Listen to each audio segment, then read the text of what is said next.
Pues ya estamos aquí de vuelta y en nuestra segunda parte del Vértice, en la que bueno, pues vamos a hablar con nuestros invitados en esta tertulia que tenemos cada miércoles aquí en Comarcal Televisión. Y saludamos ya a Pedro Enrique Llamas. ¿Qué tal, Pedro? Buenas noches. Buenas noches, pues encantado de acompañaros. Ajá. Bueno, pues aquí estamos, en la nueva temporada, y con cambio de día. Bien, perfecto. Bienvenido. Cayetano Plazas, ¿qué tal? Buenas noches. Buenas noches. Bienvenido también. Bien hallado. Y Rosario Segura, buenas noches. Muy buenas noches a todos. Bienvenida también. Igualmente. Muy bien, bueno, pues aquí están nuestros invitados, que ya conocen nuestros espectadores, aquellos que estuvieron la temporada pasada al menos, pues los verían también en alguna que otra ocasión.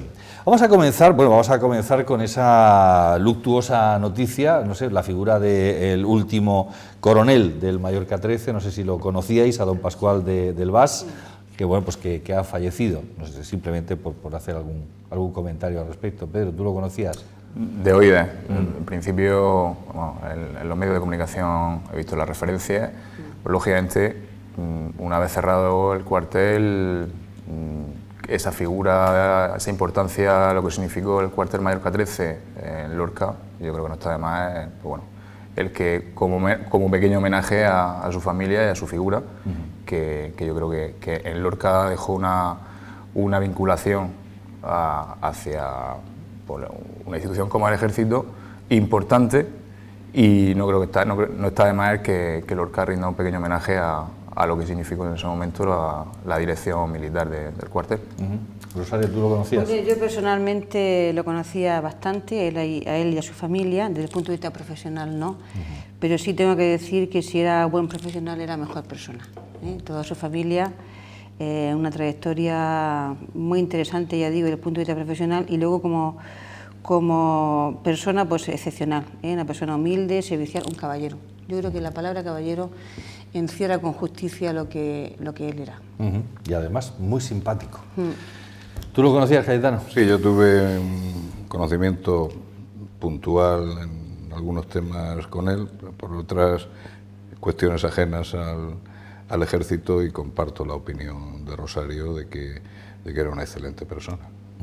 Cierto es. Bueno, pues vaya desde aquí nuestro más sentido pésame a toda la familia de don Pascual del Bas, el último coronel del Mallorca 13, y bueno, pues una persona muy, muy querida. Bien, pues dicho esto, estamos en esta semana, en esta última semana del mes de octubre, en esta semana en la que, y por ahí quiero empezar a ver qué opináis al respecto, en la que, bueno, pues vamos a cambiar de hora. El próximo fin de semana será ese cada vez más polémico cambio de hora.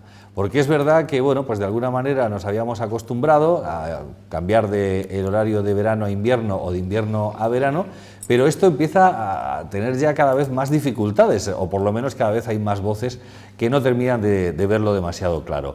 Lo último, y lo hemos conocido todos a través de los medios de comunicación, bueno, pues esa petición que se hace desde el gobierno balear de que en las Islas Baleares, pues no se cambie el horario de verano en todo el año, por aquello de que es verdad que son los que gozan de menos tiempo de día, teniendo en cuenta que están lo más a oriente de nuestra geografía nacional, y bueno, pues están perdiendo eso, casi una hora de luz, de sol, máxime teniendo en cuenta además que es una comunidad autónoma que vive fundamentalmente del turismo. En fin, ¿cómo veis vosotros lo de la hora y lo del cambio de hora que tenemos en nuestro país, cuando también, y quiero señalarlo, pues tenemos alguna cuestión tan absurda desde mi punto de vista como que en Galicia, que está totalmente en línea con Portugal, pues tengan horarios distintos? Pero en fin, bueno, pues dicho todo esto, a ver qué opináis al respecto de la hora. Cayetano. A mí me gustaría significar, esto es un dato que conocí ayer, y además lo vendían como una cosa muy importante, que este cambio de horario supone un ahorro de 10 u 11 euros por familia en España. Yo creo que muchas familias estarían dispuestas a no ahorrarse esos 10 u 11 euros para evitar los problemas que les causa el cambio horario. Esto es una normativa europea que teóricamente se implanta para ahorrar energía. Si el ahorro de energía supone un euro mensual por familia, creo que los problemas que puede causar son mayores. En las industrias probablemente haya unos ahorros de energía superiores, pero no se han computado los problemas que supone el cambio horario, cambio de turnos y una serie de problemas añadidos que derivan en los costes de funcionamiento interno de las empresas. Bueno, es una normativa europea a la que ya nos hemos acostumbrado, ya sabemos que cada 6 meses tenemos que cambiar el reloj, pero esto implicaría, desde mi punto de vista, un proceso de racionalización más profunda de todos los horarios, no solo de los horarios de las empresas, sino también de los horarios de los colegios, incluso replantearnos la jornada laboral. Claro, claro. Pero bueno, y también, como psicólogo que eres, desde un punto de vista psicológico, parece ser que también afecta, ¿no? A las personas. También afecta, todos estos cambios afectan, y probablemente más que físicamente, con las expectativas que se generan sobre estos cambios horarios, ¿no? De que si esa preocupación de que si el fin de semana tengo que cambiar la hora, que bueno, introduce un elemento que no es normal en nuestra vida. También es cierto que luego te levantas una hora antes o una hora después y te produce ciertos desajustes que se calman con el tiempo, no tiene mayor problema. Bueno, a ver, ¿vosotros qué pensáis, Rosario? Estoy de acuerdo en parte con mi compañero Cayetano, pero en este sentido sí que es verdad que a nivel de Europa, aunque sean 6 euros mensuales por familia lo que se ahorra de energía, sin embargo son más de 300 millones en todo el ámbito europeo. Y es interesante, ¿qué supone a nivel, digamos, psicológico la adaptación de una hora menos, una hora más? Pues prácticamente nada, porque tampoco se cambia el turno de entrada a ningún sitio, sigue siendo la misma hora. Lo que pasa es que se hace en fin de semana para precisamente evitar esos desajustes, digamos, en la hora habitual de desarrollo de una jornada. Entonces, en este sentido, yo creo que Mallorca sí lo está haciendo bien, porque además no pasa nada si en el territorio nacional hay varios ámbitos que haya distintos horarios. Si ellos van a generar más fuente de riqueza por tener una hora menos, ¿por qué no? O sea, tampoco veo yo que realmente haya un problema ni psicológico, ni siquiera tampoco un problema de otro tipo de características.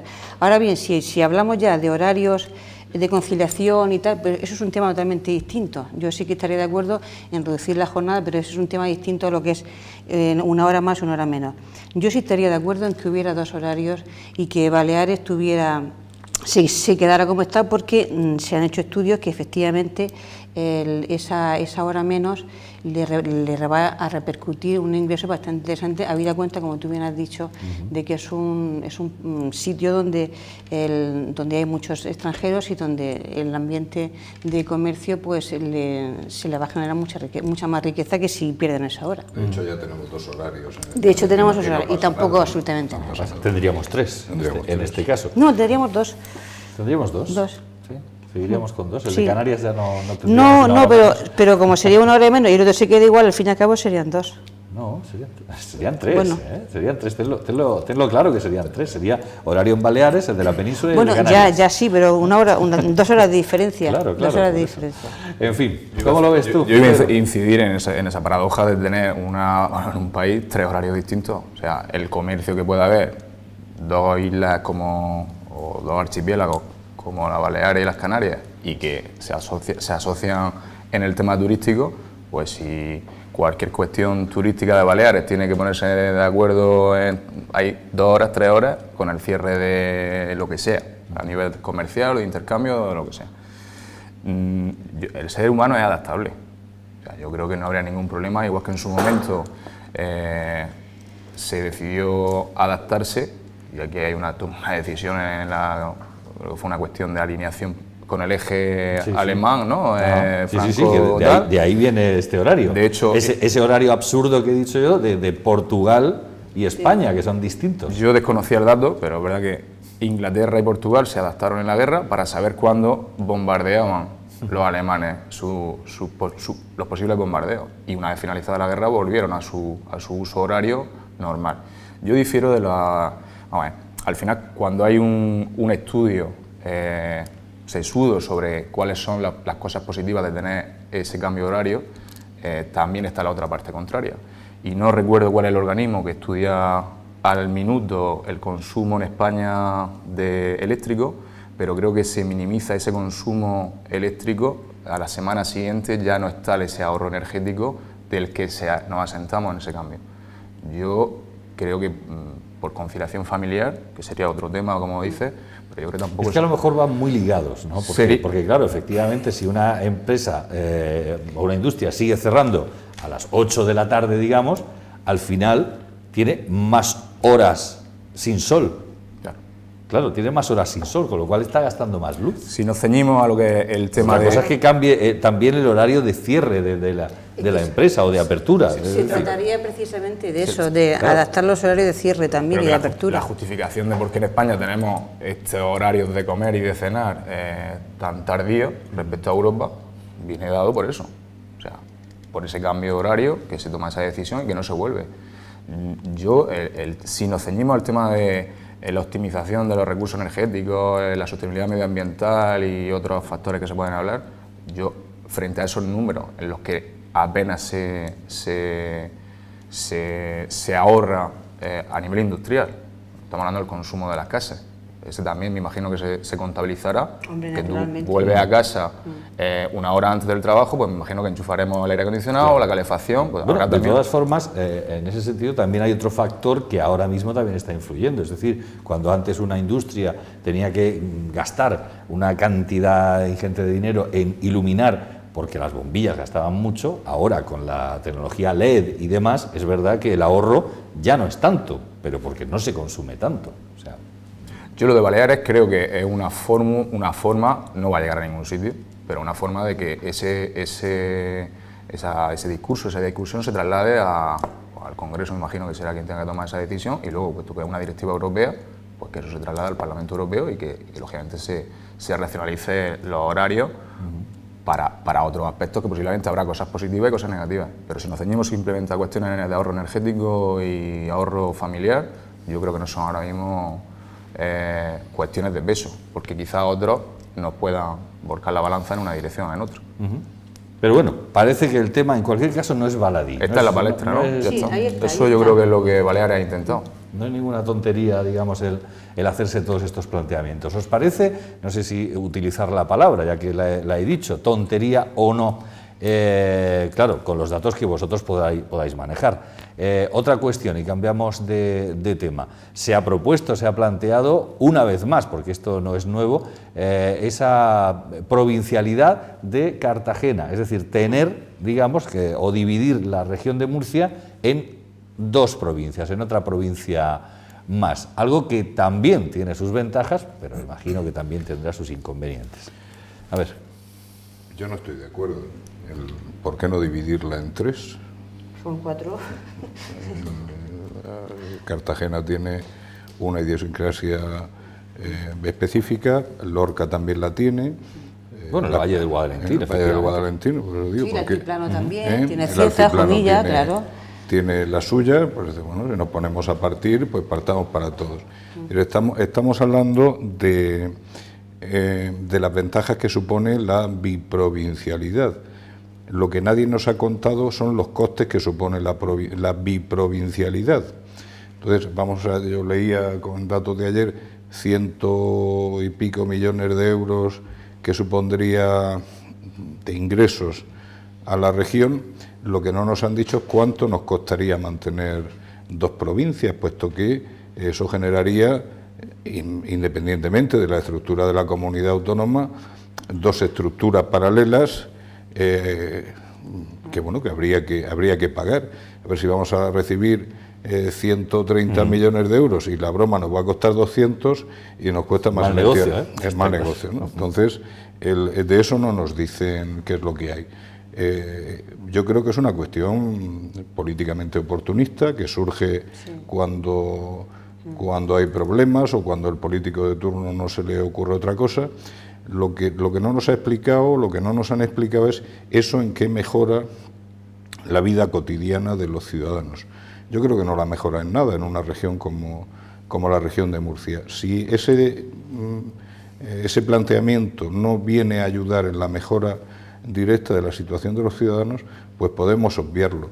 Probablemente sí mejore la situación de algunos políticos sacando a la palestra determinados temas. Claro, yo ahí estoy totalmente de acuerdo con Cayetano. Efectivamente, yo creo que es una situación, una reivindicación totalmente oportunista. Tampoco es el momento ahora que no tenemos gobierno y estamos en una situación bastante problemática o conflictiva dentro del ámbito nacional. Entonces ahora plantear esa partir la provincia de Murcia en dos o en tres, bueno, en este caso en dos, totalmente fuera de traste. Y entonces yo creo que obedece sobre todo a querer posicionarse algunos políticos de turno, pues para eso, pues para buscarse sus habichuelas. Pero vamos, en principio no tiene ningún tipo de sentido volver a plantearse. Hombre, hay eso. un hecho que sí está claro, independientemente de todo lo demás, es que el tener más provincias dentro de una comunidad autónoma sí te da más representatividad a nivel nacional, es decir, en cuanto al número de 16, diputados o de... Pero bueno, pero si la ley los la van a cambiar. Hagamos Sí, 16. claro, es que esa es la cuestión, que si se cambia todo esto,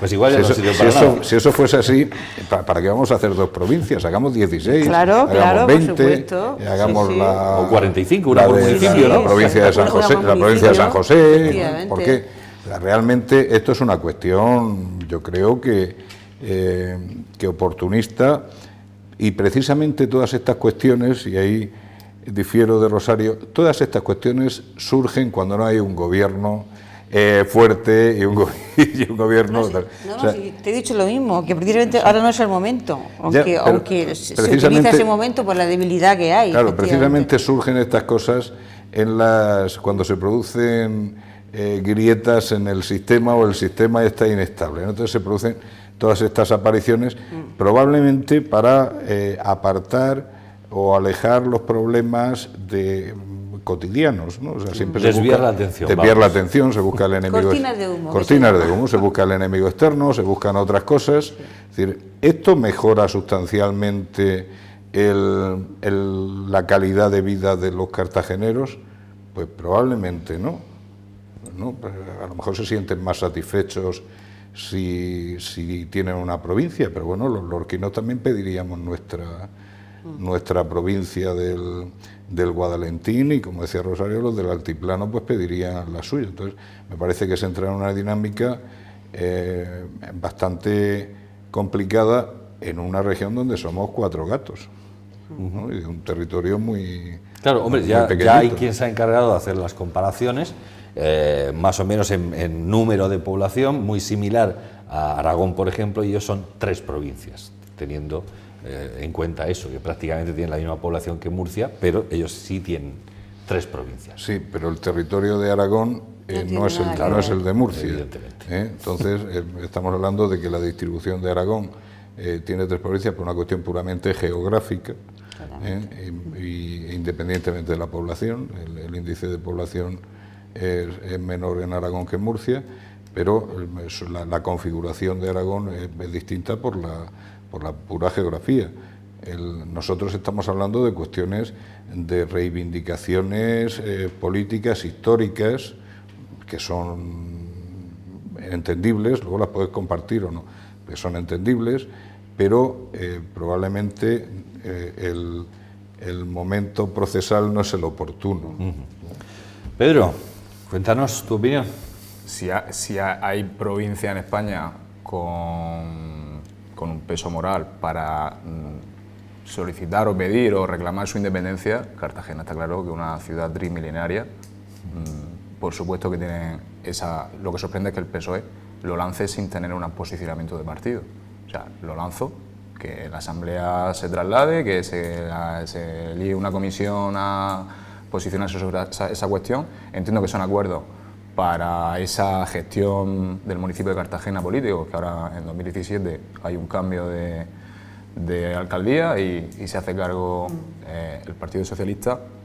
cuando se está hablando en estos años de crisis de una racionalización de la administración, un reequilibrio de todos esos gastos, no creo que sea el momento de abordarlo, y por muchas cuestiones que tengamos de circunscripciones electorales y de tener un peso mayor a nivel nacional. En su momento, cuando se hizo el reparto de la autonomía y conseguimos un estatuto regional y tal, quizás era esos momentos donde reclamar, no sé qué pasó, porque se decidió que fuese la región de Murcia uniprovincial. Quizá no ha favorecido el tener una región con una sola provincia, con una capital administrativa en Murcia, pero lógicamente cuando no hay un reparto equilibrado, o así lo entendemos mucho, Murcia, ese triángulo Murcia, Cartagena, Lorca, si aquí nos sentimos muchas veces denostados por la inversión regional, o Cartagena quizá pues tenga esa sensación, pero para el ciudadano de a pie, la Asamblea Regional está allí por intentar contentar en ese momento esa descentralización. Aquí en Lorca, con esa misma capacidad de demandar ese peso específico de la región, pues de momento no tenemos nada, ¿no? Que yo sepa. Sí. Pero esas reivindicaciones, te vas a Jumilla y tenemos las mismas reivindicaciones, y te vas a Cieza o te vas a Yecla, la reivindicación es la misma. ¿Por qué nosotros? Pero a ver, perdón, un momento, porque vamos a ver. Que Cartagena es una ciudad trimilenaria, o sea, geográficamente tal, Lorca también, Lorca también. En ese aspecto, lo que tenemos que plantearnos no es cuál es el pasado de nuestra región, sino cuál es el futuro que queremos para nuestra región. Y el futuro que queremos para nuestra región es volver a los pequeños reinos de taifas, de lo mío para mí y los demás, cada uno que apechugue con lo suyo. A mí me parece que son planteamientos que estamos viviendo a nivel nacional y que son manifiestamente insolidarios. Y cuando digo manifiestamente insolidarios, digo que todos estos planteamientos surgen de aquellas regiones o de aquellas comarcas o de aquellas zonas que son ricas en contra de las comarcas que son más pobres o menos ricas. Es decir, no hay ninguna comarca pobre que se quiera independizar o que quiera ser tal. Son los que han conseguido determinado nivel los que quieren apartar de sí a los que tienen menos nivel, porque piensan, y ese es el razonamiento de los nacionalismos, que los demás les están quitando lo suyo. Eso provoca situaciones conflictivas, pero por encima de todo eso hay lo que se llama el principio de solidaridad, que es el que tiene que gestionar esos conflictos. Es cierto que vivimos en una época donde el nivel de nuestros políticos no da para gestionar esos conflictos. Ese es mi... en cualquier caso, yo lo que quería apuntar es que sí tenemos una paradoja que yo dejo ahí encima de la mesa, y es que tenemos la paradoja de que somos la única provincia digo, de todo el arco mediterráneo cuya capital no está al borde del mar. Lo digo para tenerlo en cuenta. Tenemos esa característica también un poco pues extraña, ¿no? Por así decirlo. Pero esa lectura que hacía Cayetano respecto al tema de volver al reino de Taifa, esto vamos a entenderlo así, esto es un tributo de la Taifa, es un pago, un tributo en el reparto, en los acuerdos del Partido Socialista, entiendo, hacia Cartagena, de esta cuestión trasladarla a la Asamblea. Podemos entenderlo de esa manera. O sea, hay un compromiso de, oye, esto lo vamos a trasladar, y entonces ya volvemos a la cuestión de el diputado regional de Cartagena, de esa área, tiene el mismo peso específico en la Asamblea que los del área del Guadalentín. Tenemos esa representación, el voto del área Cartagena equivale, tiene el mismo peso específico que el del área del Guadalentín. Pues esas son cuestiones que posiblemente ahora mismo no sea el momento de trasladar ni más cuando... Perdona, Pedro, a mí lo que me sorprende de toda esta cuestión es que precisamente todas estas reivindicaciones separatistas o de autodeterminación de ciertas regiones o provincias o ciudades siempre han obedecido a los nacionalismos de derechas, siempre.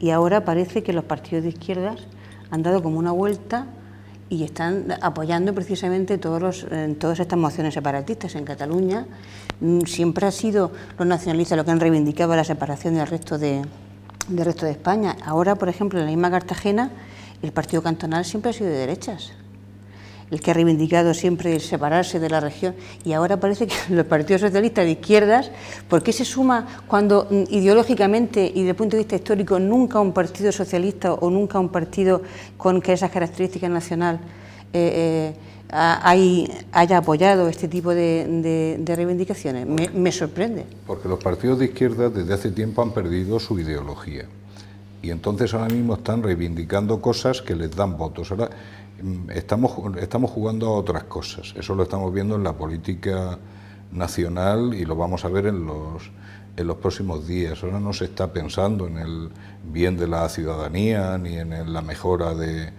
la población ni nada de eso. Ahora nuestros políticos están pensando en otras cosas y estamos viendo que los conflictos que se están produciendo en los partidos políticos no tienen nada que ver con la situación de la gente, tienen que ver con la situación de cómo van a quedar ellos en el día después.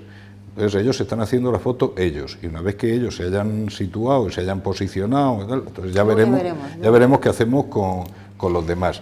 El nacionalismo es un invento de la derecha más recalcitrante a lo largo de la historia. En el siglo pasado, en este continente, ha provocado 2 guerras mundiales. Lo peligroso de esto es que no hemos aprendido, o sea, lo hemos leído, que han pasado determinadas cosas, pero no hemos aprendido de esas situaciones. Y entonces lo extraño, como tú bien dices, es que la izquierda haya obviado el planteamiento que ya hablaba antes del principio de solidaridad, que se supone que es superior a estas cuestiones particulares, a cambio de una estrategia política. Además, ancestralmente son más, o se han considerado más ciudadanos del mundo, ¿no? Por así decirlo, ¿no? Efectivamente. Por eso es chocante.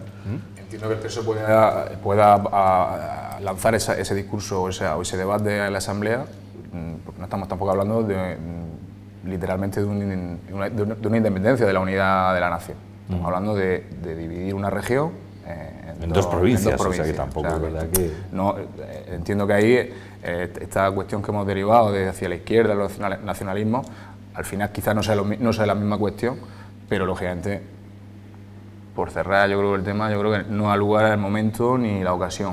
Lógicamente... Sí, no, te decía, era por hilar, hablando del momento, o si es momento, si no es momento, recordar que también hoy hemos tenido a lo largo de toda esta jornada una huelga de estudiantes. Es el momento, ahora que todavía el gobierno no se ha llegado a formar y demás, plantear una huelga de la educación en general, porque al final han sido estudiantes, profesores y también las AMPAs, los padres. Es octubre, ¿no? Entonces es el momento, las huelgas de estudiantes se empiezan en octubre, ¿no? Luego, Bueno, en cualquier caso, a mi hijo le ha venido muy bien. Yo, a ver, en este sentido yo creo que la huelga sí que tiene fundamento para hacerse, porque... ¿Pero es el momento? Sí, claro. Era por hilar con lo que estaba diciendo Pedro. Para nada. Ahora, con toda la razón del mundo, pero para nada es el momento. Sí, por eso digo que si nadie dice que no tengan razón en manifestar lo que están manifestando, ¿no? Pero que no es el momento ahora que no hay gobierno contra quién se manifiesta. Y además ya han reconocido que van a eliminar todas las cosas contra las que se protestan. La LONCE va a desaparecer del mapa ya, entonces ahora es un poco totalmente anacrónico, no tiene sentido. En principio todavía no lo sabemos, lo que sí que es cierto es que... Sí, desaparece, ya lo verás. Vamos a verlo. Todos los partidos se han manifestado comparto tu incertidumbre, si las reválidas se iban a poner en marcha, porque sabes que tenemos los zagales adolescentes. La forma de convocar esa huelga, leía por ahí, de hecho al hilo, de que se había filtrado un supuesto borrador que el gobierno estaba barajando para eliminar esa reválida, y en ese correo, en ese artículo, decía: qué fácil se manipula a los jóvenes a través de las redes sociales, el tema del WhatsApp, el tema tal, para movilizarlos. Pero que se utiliza el mismo proceso, quizás tarde, para desmovilizarlo o intentar desmovilizar con una justificación. Estamos hablando de una reválida que Wert la pone en marcha con intención de incidir en el esfuerzo de nuestros estudiantes, que hay que tener claro que nuestros estudiantes y nuestros jóvenes posiblemente la capacidad por sacar para adelante sus estudios requiera un mayor esfuerzo, independientemente de que las leyes educativas homogenicen en la parte baja y aquellos estudiantes talentosos, bueno, eso es otra historia, sí. Pero que sí que es lógico el que en el ámbito tanto educativo, estudiantes, profesores y familia y padres, estemos un poco, por lo menos permíteme, que un poco desasosegados, un poco en ascuas, hasta saber si nuestros hijos se van a tener que enfrentar a una reválida, que aparentemente no se va a dar, ojalá. Pero, Pedro, esto nos trae al planteamiento, los que hemos vivido muchas reformas educativas, Sí. De más. Sí, Sí. Lo único, con el paso del tiempo, lo único que vemos es que no aprendemos de estas historias. No aprendemos nada, cada vez, y creo que cada vez lo hacemos peor. Manifiesta la incapacidad de la clase política, por llamarlo de alguna manera, de ponerse de acuerdo en 4 temas importantes. Entonces, los ciudadanos estamos cansados de todas estas tonterías, del coste que supone, en algunos casos, dada la situación económica, el coste dramático que todas estas tonterías supone para algunas familias el tener que estar todos los años cambiando de libros, cambiando de materiales y cambiando de historias. Entonces, y a nuestros políticos les da absolutamente igual. Y entonces ya la gente se ha cansado. Lo que tenemos que poner encima de la mesa es: ustedes se tienen que poner de acuerdo en cuál va a ser el modelo educativo español para los próximos 50 años. Y si se tienen que encerrar 6 meses en el Parlamento y no salir de allí, no pasa nada. Enciérrense, sin cobrar, pero pónganse, sin cobrar hasta que no se pongan de acuerdo. Y si son incapaces de hacer eso, creo que deberían de irse a su casa. Porque si no, al final los vamos a tener que echar. Es decir, tienen que ponerse de acuerdo. Les pagamos para que se pongan de acuerdo, para que nos solucionen los problemas, no para que nos creen más problemas de los que tenemos.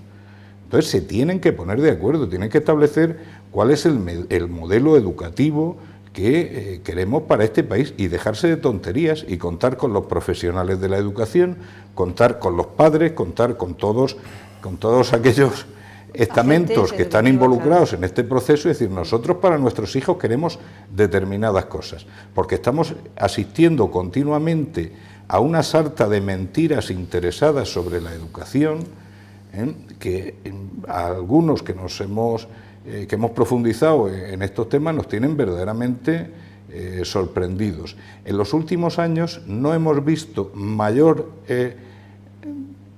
caída de la educación pública que en ningún momento, y se están multiplicando las universidades públicas, privadas, los colegios privados, los centros de educación privados, y nos estamos cargando la educación pública. Y nadie sale, por lo menos yo no lo escucho, nadie sale en el Parlamento defendiendo la educación pública. Y defender la educación pública no es decir: señores, yo defiendo la educación pública. Defender la educación pública es decir: aquí están no sé cuántos millones para invertir en educación pública. Ahora profundizamos en esa cuestión, si os parece. Como se suele decir en estos casos, hacemos un pequeño alto en el camino, volvemos inmediatamente.